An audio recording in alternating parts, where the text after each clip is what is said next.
CM Chandrababu deputy CM Pawan Kalyan ఇవాళ రేపు మహారాష్ట్రలో పర్యటించనున్నారు. బీజేపీ పెద్దల ఆహ్వానం మేరకు మహారాష్ట్ర ఎన్నికల ప్రచార సభల్లో పాల్గొంటారు. ఎన్డీఏ కూటమి అభ్యర్థులకు మద్దతుగా ప్రచారం నిర్వహించనున్నారు. మరాఠ్వాడ, విదర్భ, పశ్చిమ మహారాష్ట్ర రీజియన్లో ప్రచారం చేయనున్నారు. ఇక ఇప్పటికే ఢిల్లీ పర్యటనలో ఉన్న సీఎం చంద్రబాబు కేంద్ర ఆర్థిక మంత్రి నిర్మలా సీతారామన్, విదేశాంగ శాఖ మంత్రి జయశంకర్, కేంద్ర హోంమంత్రి అమిత్ షాతో భేటీ అయ్యారు. ఏపీకి సంబంధించిన పలు కీలక అంశాలపై వారితో చంద్రబాబు చర్చించారు. ముఖ్యంగా ఏపీ రాజధాని అమరావతి కోసం ప్రపంచ బ్యాంకుతో పాటు ఏషియన్ డెవలప్మెంట్ బ్యాంకు 15,000 కోట్ల రూపాయలు ఇచ్చేందుకు సిద్దమయ్యాయి. ఇక ఢిల్లీలో ఈ రెండు బ్యాంకు అధికారులు ఇటీవల ఏపీ సీఆర్డీఏ కమిషనర్, ఆర్థిక శాఖ అధికారులతో భేటీ అయ్యారు. ఉదయం నుంచి సాయంత్రం వరకు జరిగిన ఈ భేటీలో రుణం విడుదల షెడ్యూల్ను కూడా రూపొందించారు. కేంద్రం అప్పుగా తీసుకుని ఏపీకి గ్రాంట్ గా ఇస్తుందని కూడా చెబుతున్నారు. ఇక రాష్ట్ర ప్రభుత్వం ఇవ్వాల్సిన మ్యాచింగ్ గ్రాంట్ ను కూడా కేంద్రం ఇచ్చేందుకు అంగీకరించింది. ఈ అంశంపై కేంద్ర ఆర్థిక శాఖ మంత్రి నిర్మలా సీతారామన్ తో చంద్రబాబు మాట్లాడారు. అనంతరం కేంద్ర హోంమంత్రి అమిత్ షాతో ముఖ్యమంత్రి కూడా భేటీ అయ్యారు. మొత్తానికి చంద్రబాబు, పవన్ కళ్యాణ్ 2 రోజుల పాటు ఎన్నికల ప్రచారంలో పాల్గొని ఇక ఆ తర్వాత ఆదివారం రాత్రి లేదా సోమవారం ఉదయానికి అమరావతి చేరుకోనున్నారు. సోమవారం కూడా అసెంబ్లీ సమావేశాలు ఉండడంతో వీరిరువురి సమావేశాలు పాల్గొనాల్సి ఉంది. అందుకే ముఖ్యమంత్రి, ఉప ముఖ్యమంత్రి సోమవారం ఉదయానికి అమరావతికి చేరుకునేలా అధికారులు షెడ్యూల్ను రూపొందించారు. ఐఐటీ మద్రాస్తో ఏపీ ప్రభుత్వం కీలక ఒప్పందాలు కుదుర్చుకుంది. అధునాతన సాంకేతికతను అందిపుచ్చుకోవడమే లక్ష్యంగా మంత్రి నారా లోకేష్ సమక్షంలో 8 విభాగాల ఒప్పందాలు చేసుకున్నారు. ఇక అమరావతిలో అంతర్జాతీయ డీప్ టెక్ పరిశోధన, డిజైన్, ఇన్నోవేషన్, ఇంక్యుబేషన్ పార్క్ ఏర్పాటులో సాంకేతిక సలహా కోసం ఏపీ సీఆర్డీఏ ఒప్పందం చేసుకుంది.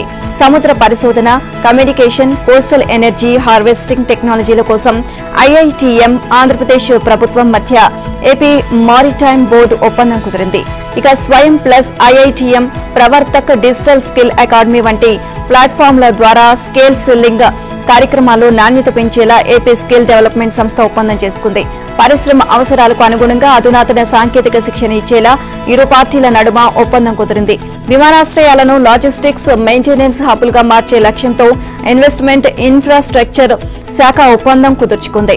అంతర్జాతీయంగా అందుబాటులో ఉన్న అధునాతన సాంకేతికతను ఉపయోగించి విశాఖ మహానగరాన్ని ఇక ఇంటర్నెట్ గేట్వేగా అభివృద్ధి చేసేలా ఒప్పందం చేసుకున్నారు. ఆర్టిఫిషియల్ ఇంటెలిజెన్స్, డేటా సైన్స్ రంగాల్లో సాఫ్ట్వేర్ మౌలిక సదుపాయాలను మెరుగుపరచడానికి ఒప్పందం కుదిరింది. అమరావతి రాజధానిలో అంతర్జాతీయ స్థాయి సదుపాయాలతో smart tech enabled sports city ఏర్పాటుకు ఇక ఐఐటీఎం ద్వారా సాంకేతిక సలహాలు పెంపొందించేందుకు ఒప్పందం కుదిరింది. అధికారంలోకి రావడానికి అబద్దాలు, అధికారంలోకి వచ్చాక అబద్దాలు, అధికారం పోయాక అవే అబద్దాలు. ఇది మాజీ ముఖ్యమంత్రి వైసీపీ అధినేత జగన్ రెడ్డి తీరు. చంద్రబాబు కంటే తానే భేషైన పాలకుణ్ణి అని, తనదే పురోగామి పాలన అని చెప్పుకునేందుకు జగన్ నానా తంటాలు పడుతున్నారు. ఇందులో భాగంగా అనేక అసత్యాలు, అర్ధసత్యాలతో కూడిన గణాంకాలను తన రోత పత్రిక ద్వారా జనంలోకి వదులుతున్నారు. ఇక జగన్ రోత పత్రికలో ఎప్పట్లాగే అప్పులపై అనేక అబద్దాలు అచ్చేశారు. 2019లో చంద్రబాబు ప్రభుత్వం గద్దె దిగే నాటికి ఏపీ అప్పులు 3.13 లక్షల కోట్ల రూపాయలు అని, 2024లో తాను దిగిపోయే నాటికి 6.46 లక్షల కోట్ల రూపాయలని ఆయనే చెప్పుకున్నారు. ఈ లెక్కే నిజమైన 3.13 లక్షల కోట్ల రుణభారం 2014-19 మధ్య కొత్తగా వచ్చింది కాదు. 1956లో ఆంధ్రప్రదేశ్ ఏర్పడినప్పటి నుంచి 2014లో రాష్ట్ర విభజన జరిగాక సీమాంధ్ర వాటాగా వచ్చిన అప్పు, ఆ తర్వాత 5 ఏళ్లలో చంద్రబాబు ప్రభుత్వం చేసిన రుణం అన్నీ కలిపి 3.13 లక్షల కోట్ల రూపాయలు అని జగనే ఒప్పుకున్నారు. అంటే ఇది 6 దశాబ్దాల కాలంలో అయిన అప్పు. దీన్ని జగన్ 5 ఏళ్లలోనే రెట్టింపు చేసి 6.46 లక్షల కోట్ల రూపాయలకు చేర్చారు. ఇదొక రికార్డు. ఇంకా చెప్పాలంటే ఇది కూడా అర్ధసత్యమే. ఇక జగన్ సీఎంగా దిగిపోయే నాటికి రాష్ట్ర అప్పులు 10 లక్షల కోట్ల రూపాయలకు పైగానే ఉన్నాయి. 2023-24 మార్చి నాటికి పబ్లిక్ డేట్ దాదాపు 5 లక్షల కోట్ల రూపాయలు ఉంది. కార్పొరేషన్లకు ప్రభుత్వం గ్యారంటీ ఇచ్చి తెచ్చుకుని వాడేసుకున్న అప్పు 2.47 లక్షల కోట్లు. ఇక నాన్ గ్యారంటీ అప్పులు 1.06 లక్షల కోట్ల రూపాయలు. ఇక కార్పొరేషన్ అప్పులు ప్రభుత్వానికి అనే కాగు కూడా స్పష్టం చేసింది. వీటితో పాటు జగన్ గుట్టలుగా పేర్చిన పెండింగ్ బిల్లులు 1.75 లక్షల కోట్ల రూపాయలకు పైమాటాయి. ఇవన్నీ కలిపితే జగన్ దిగిపోయే నాటికి ఏపీ రుణభారం 10 లక్షల కోట్ల రూపాయలు దాటుతుంది. ఇక కూటమి ప్రభుత్వం ఏటా 74,000 కోట్ల అప్పు తీసుకోనుంది అని, తాను మాత్రం 47,000 కోట్లే తెచ్చానని జగన్ పేర్కొన్నారు. నిజానికి జగన్ హయాంలో ఏడాదికి సగటున 60,000 కోట్ల రూపాయల వరకు అప్పులు తెచ్చారు. ఇవన్నీ కేంద్రం FRBM ప్రకారం అనుమతించిన అప్పులే. ఈ అప్పులో అంతకు ముందు చేసిన రుణాలకు సంబంధించిన అసలు వాటా కూడా చెల్లించాలి. జగన్ హయాంలో ఈ మొత్తం 15,000 కోట్ల నుంచి 18,000 కోట్ల రూపాయల వరకు ఉంది. అంటే అప్పు తీర్చడం కోసం మళ్లీ అప్పు చేయడం అన్నమాట. కానీ దీనిని తాను చేసిన అప్పులో చూపించకుండా తాను తెచ్చింది 47,000 కోట్ల రూపాయలే అని బుకాయిస్తున్నారు. ఇదే సూత్రాన్ని కూటమి ప్రభుత్వానికి కూడా వర్తింపచేస్తే ఈ ఆర్థిక సంవత్సరంలో చేసే అప్పు 49,500 కోట్లే. జగన్ హయాంలో కార్పొరేషన్ల ద్వారా విచ్చలవిడిగా ఆఫ్ బడ్జెట్ అప్పులు తెచ్చారు. కూటమి ప్రభుత్వం ఇప్పటి వరకు కార్పొరేషన్లను అడ్డం పెట్టుకుని అడ్డగోలు అప్పులు తీసుకురాలేదు. ఇక 2019-24 మధ్యలో తాము 15,632 కోట్ల మూలధన వ్యయం చేసి ఆస్తులు సృష్టించామని జగన్ గొప్పగా చెప్పుకున్నారు. తన గురించి తాను అబద్దం చెప్పుకోరు కాబట్టి అది నిజమే అనుకుందాం. కానీ 2014-19 మధ్య మూలధన వ్యయం కేవలం 13,860 కోట్ల రూపాయలు అని రోతపత్రికలో ప్రచురించారు. ఇది మరో పచ్చి అబద్దం. 2019-19 ఒక్క ఏడాదిలోనే మూలధన వ్యయం 20,400 కోట్లు అని కాగ్ ధృవీకరించింది. 2014-19 మధ్య 5 ఏళ్లలో మొత్తం క్యాపిటల్ ఎక్స్పెండిచర్ సుమారు 1,00,000 కోట్ల రూపాయలు. ఇవి కాగ్ అధికారికంగా చెప్పిన లెక్కలు. సోషల్ మీడియాలో అసభ్యకర పోస్టులు పెట్టిన కేసులో వర్రా రవీంద్రారెడ్డిని విచారించేందుకు కస్టడీకి ఇవ్వాలని పులివెందుల పోలీసులు కడప కోర్టులో శుక్రవారం పిటిషన్ దాఖలు చేశారు. ఉమ్మడి జిల్లా వ్యాప్తంగా వర్రాపై నమోదవుతున్న కేసులన్నింటినీ పులివెందుల స్టేషన్ కు బదిలీ చేస్తున్నారు. ఈ వ్యవహారం నిగ్గు తేల్చేందుకు వర్రాను 10 రోజులు కస్టడీకి ఇవ్వాలి అంటూ పిటిషన్ వేశారు. ఇక దీనిపై విచారణను కోర్టు సోమవారానికి వాయిదా వేసింది. ఇక ఇదిలా ఉండగా వర్రా రవీంద్రారెడ్డిని ఎమ్మిగనూరు రూరల్ పోలీసులు శుక్రవారం పత్తికొండ కోర్టులో హాజరుపరిచారు. సీఎం చంద్రబాబు, హోంమంత్రి అనితతో పాటు వైఎస్ విజయలక్ష్మి, వైఎస్ షర్మిలపై వర్రా అసభ్యకర రీతిలో వ్యాఖ్యలు చేస్తూ పోస్టింగులు చేశారు. టీడీపీ నాయకులు, మహిళల ఫోటోలను మార్ఫింగ్ చేసి సామాజిక మాధ్యమాల్లో అప్లోడ్ చేశారు. దీంతో రవీంద్రారెడ్డిపై చర్యలు తీసుకోవాలని కోరుతూ ఈ నెల 8న ఎమ్మిగనూరు మండలం బోడబండ గ్రామానికి చెందిన టీడీపీ కార్యకర్త హరికృష్ణ ఫిర్యాదు చేశారు. దీంతో వర్రాపై కేసు నమోదు చేసిన రూరల్ పోలీసులు కడప సెంట్రల్ జైల్లో రిమాండ్లో ఉన్న రవీంద్రారెడ్డిని పీటీ వారెంట్పై అదుపులోకి తీసుకున్నారు. ఇక ఎమ్మిగనూరు కోర్టు న్యాయాధికారి సెలవులో ఉండడంతో పత్తికొండ కోర్టులో హాజరుపరిచారు. అనంతరం కడప సెంట్రల్ జైలుకు తరలించారు. MP YS Avinash Reddy, PA Raghava Reddy ముందస్తు బెయిల్ కోసం కడప కోర్టులో బెయిల్ పిటిషన్ దాఖలు చేశారు. కడప ఎస్పీని కలిసిన సునీత, వివేక కుమార్తె డాక్టర్ సునీత జిల్లా ఇన్ఛార్జ్ ఎస్పీ విద్యాసాగర్ నాయుడును శుక్రవారం కలిశారు. కడపలోని ఎస్పీ కార్యాలయానికి వెళ్లిన ఆమె తన తండ్రి హత్య కేసుపై చర్చించినట్లు తెలుస్తోంది. అలాగే వర్రా చేసిన అసభ్య పోస్టులపై ఇప్పటికే ఆమె హైదరాబాద్ లో ఫిర్యాదు చేశారు. ఈ విషయాలన్నీ ఎస్పీ దృష్టికి తీసుకువచ్చినట్లు తెలుస్తోంది. కాగా సీఎం చంద్రబాబు, మంత్రి లోకేష్ ను అసభ్య పదజాలంతో దూషించిన సినీ నటుడు పోసాని కృష్ణమురళిపై టీడీపీ నేతలు కడప రిమ్స్ పోలీసులకు, టూటాన్ పోలీసులకు శుక్రవారం ఫిర్యాదులు చేశారు. పోసానిపై కేసు నమోదు చేసి చర్యలు తీసుకోవాలి అని కోరారు. ఏపీకి జీవనాడి అయిన పోలవరం సాగునీటి ప్రాజెక్టును పూర్తిస్థాయి సామర్థ్యంతో నిర్మించేందుకు చర్యలు చేపట్టాలని జలవనరుల శాఖను ముఖ్యమంత్రి చంద్రబాబు ఆదేశించారు. ప్రాజెక్టును 45.72 మీటర్ల గరిష్ట ఎత్తులో నిర్మించి 194.60 టీఎంసీల జలాలను నిల్వ చేసి గోదావరి మిగులు జలాలను రాష్ట్రమంతటికీ అందించేందుకు అవసరమైన నిధులను మంజూరు చేసేలా కేంద్రంపై ఒత్తిడి పెంచాలని సూచించారు. అలాగే 45.72 మీటర్ల కాంటూరులో భూసేకరణ, సహాయ పునరావాస కార్యక్రమాలకు నిధులు కేటాయించేలా కేంద్ర జలశక్తి మంత్రిత్వ శాఖ నుంచి సమ్మతి కోరేందుకు ప్రయత్నించాలని చెప్పారు. ప్రాజెక్టు నిర్మాణానికి సంబంధించి ఏటా కేంద్ర అటవీ పర్యావరణ శాఖ ఇస్తున్న స్టాప్ వర్క్ ఆర్డర్ను సంపూర్ణంగా ఎత్తివేసేలా కేంద్రంపై ఒత్తిడి చేయాలని సూచించారు. పోలవరం ప్రాజెక్టును 41.15 మీటర్ల కాంటూర్లో నిర్మించేందుకు గత జగన్ ప్రభుత్వం అంగీకరించింది. దీనివల్ల 1.15 టీఎంసీలను మాత్రమే నిల్వ చేసే అవకాశం ఉంది. దీంతో పూర్తి స్థాయిలో ప్రాజెక్టును నిర్మించేందుకు కూటమి ప్రభుత్వం దృష్టి సారిస్తోంది. పోలవరంతో సహా ఇతర ప్రాధాన్య ప్రాజెక్టులపై ఈ నెల 5వ తేదీన వెలగపూడి సచివాలయంలో జల వనరుల శాఖ మంత్రి నిమ్మల రామానాయుడు అధికారులతో సీఎం చంద్రబాబు సమీక్ష నిర్వహించారు. ఈ సమీక్షా సమావేశం మినిట్స్ ను నిన్న విడుదల చేశారు. ఇక పోలవరం ప్రాజెక్టును 2027 మే నాటికి పూర్తి చేసేందుకు వీలుగా అత్యంత కీలకమైన కొత్త డయాఫ్రమ్ వాల్ ను పాత వాల్ కు సమాంతరంగా నిర్మిస్తున్నందున earth cum rock fill dam నిర్మాణాన్ని ఎప్పటి నుంచి ప్రారంభించాలి అనే విషయంపై కేంద్ర జలశక్తి మంత్రిత్వ శాఖ, కేంద్ర జల సంఘం నుంచి స్పష్టత కోరాలి అని ముఖ్యమంత్రి ఆదేశించారు. కాలాన్ని సద్వినియోగం చేసుకునేందుకు వీలుగా డయాఫ్రమ్ వాల్ తో సమాంతరంగా ఈసీఆర్ఎఫ్ డ్యాం ను నిర్మించుకోవచ్చా లేదా అనే అంశాలను తావివ్వకుండా చర్యలు తీసుకోవాలి అని సూచించారు. డయాఫ్రమ్ వాల్ తో సమాంతరంగా ఈసీఆర్ఎఫ్ నిర్మించేందుకు కేంద్ర జల సంఘం ఆమోదం తెలిపితే అందుకు సంబంధించి పూర్తి ఆదేశాలను తీసుకోవాలి అని చంద్రబాబు ఆదేశించారు. డయాఫ్రమ్ వాల్ ఎంత పొడవు మేర నిర్మించాక ఈసీఆర్ఎఫ్ పనులు చేపట్టాలో వెల్లడించాలి అని కేంద్రాన్ని కోరాలని అధికారులకు స్పష్టం చేశారు.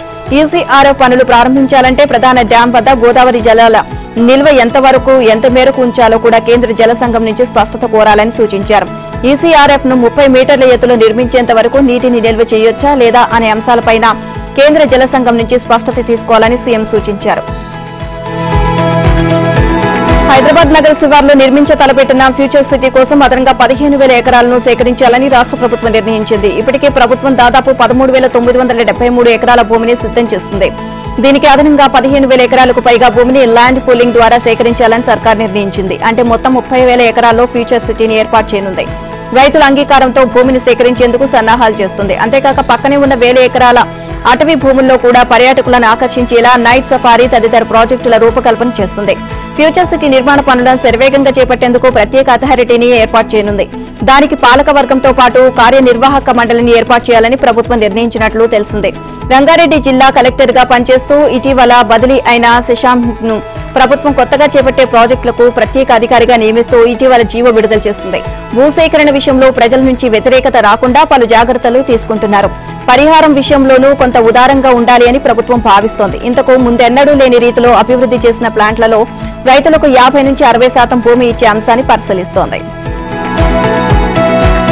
రాష్ట్ర ప్రభుత్వం చేపట్టిన సామాజిక, ఆర్థిక, విద్య, ఉద్యోగ, రాజకీయ, కుల సర్వేకు ఎవరైనా ఆటంకం కలిగిస్తే ఎట్టి పరిస్థితుల్లోనూ ఉపేక్షించవద్దని ముఖ్యమంత్రి రేవంత్ రెడ్డి అన్నారు.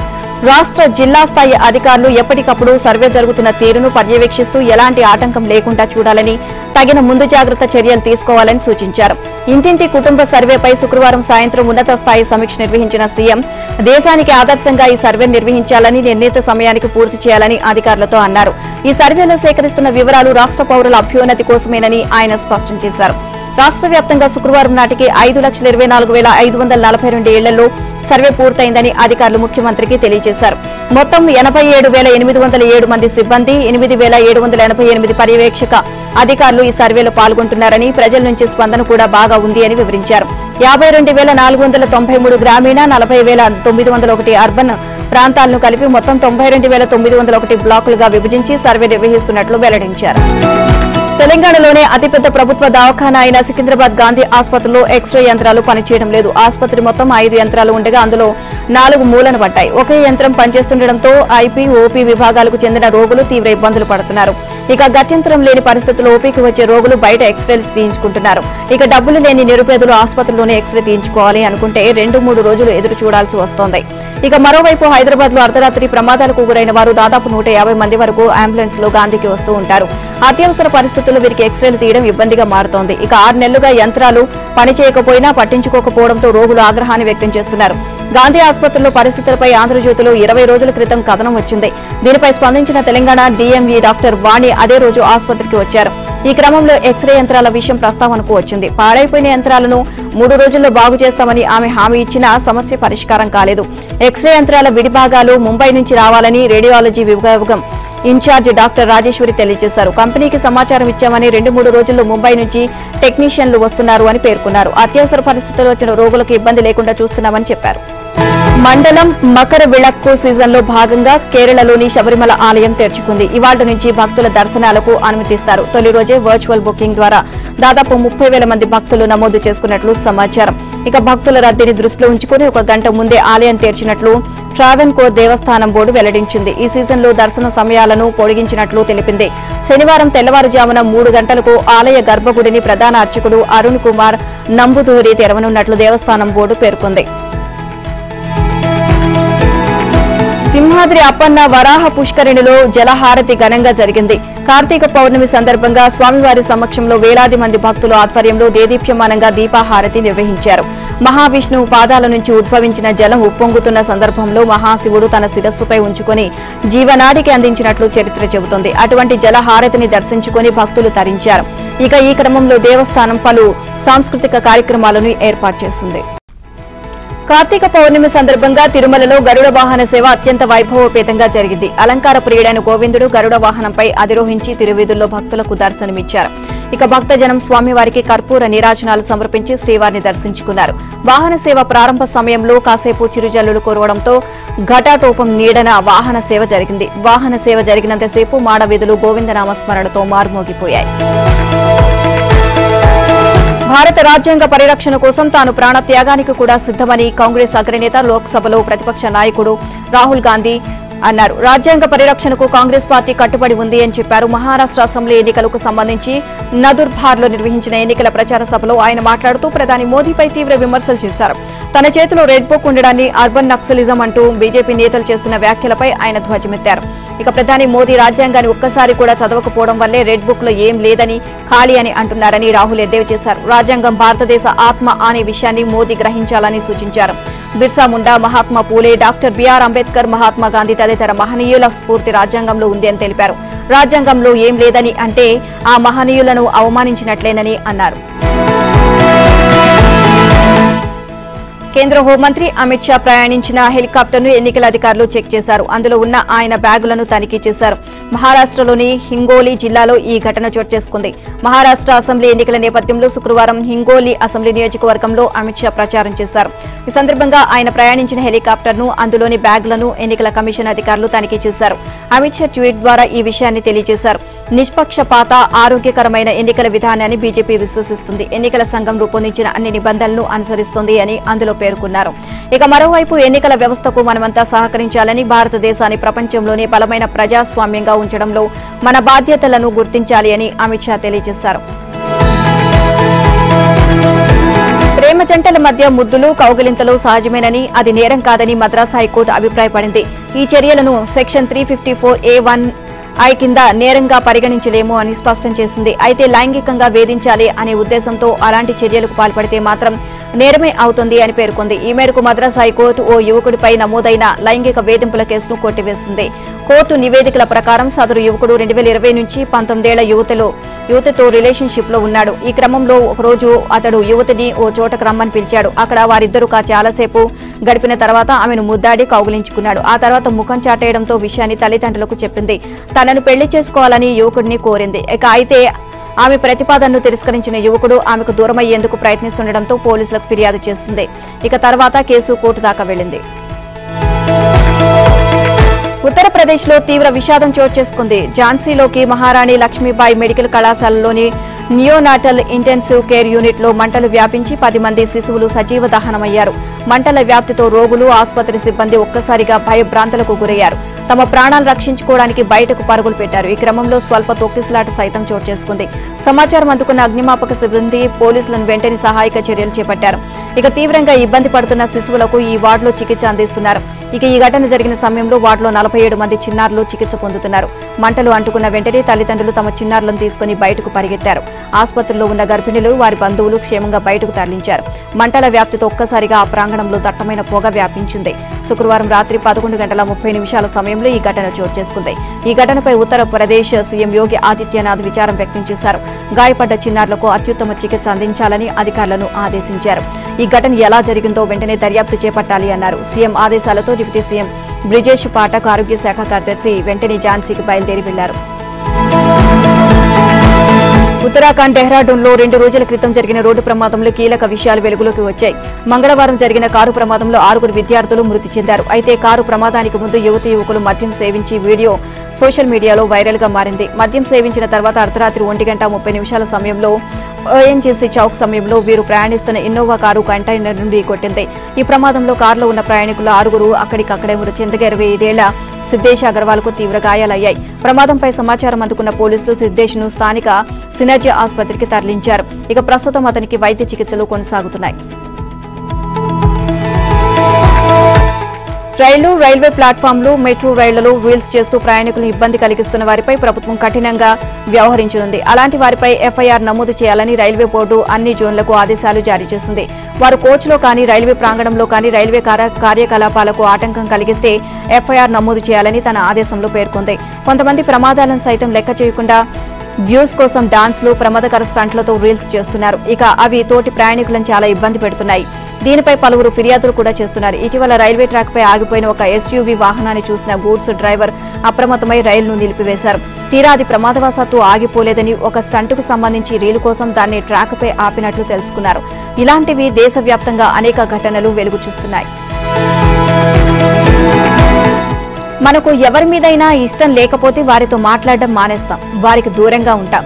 అయితే మనం ద్వేషించే వ్యక్తి దేశానికే అధినేత అయితే, ఆయన పాలనలోనే దేశం అంతా ఉంటే, దీనికి అగ్రరాజ్యంలో ఓ ప్రత్యామ్నాయం చూపించారు. అదే స్కిప్ ఫార్వర్డ్ ట్రిప్.